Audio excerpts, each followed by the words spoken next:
Cachyos and Fedora are two Linux distributions with very different priorities.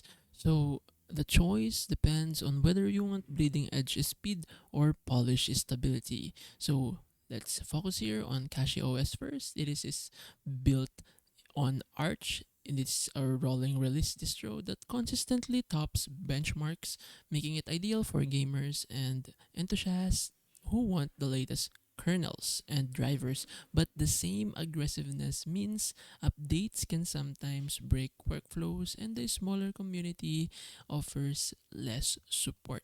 Fedora, backed by Red Hat, is designed for stability and developer friendliness with predictable 6-month releases, strong QA, and a large ecosystem. So while it doesn't match Cachyos on raw performance, it excels in polish, integration, and long-term dependability.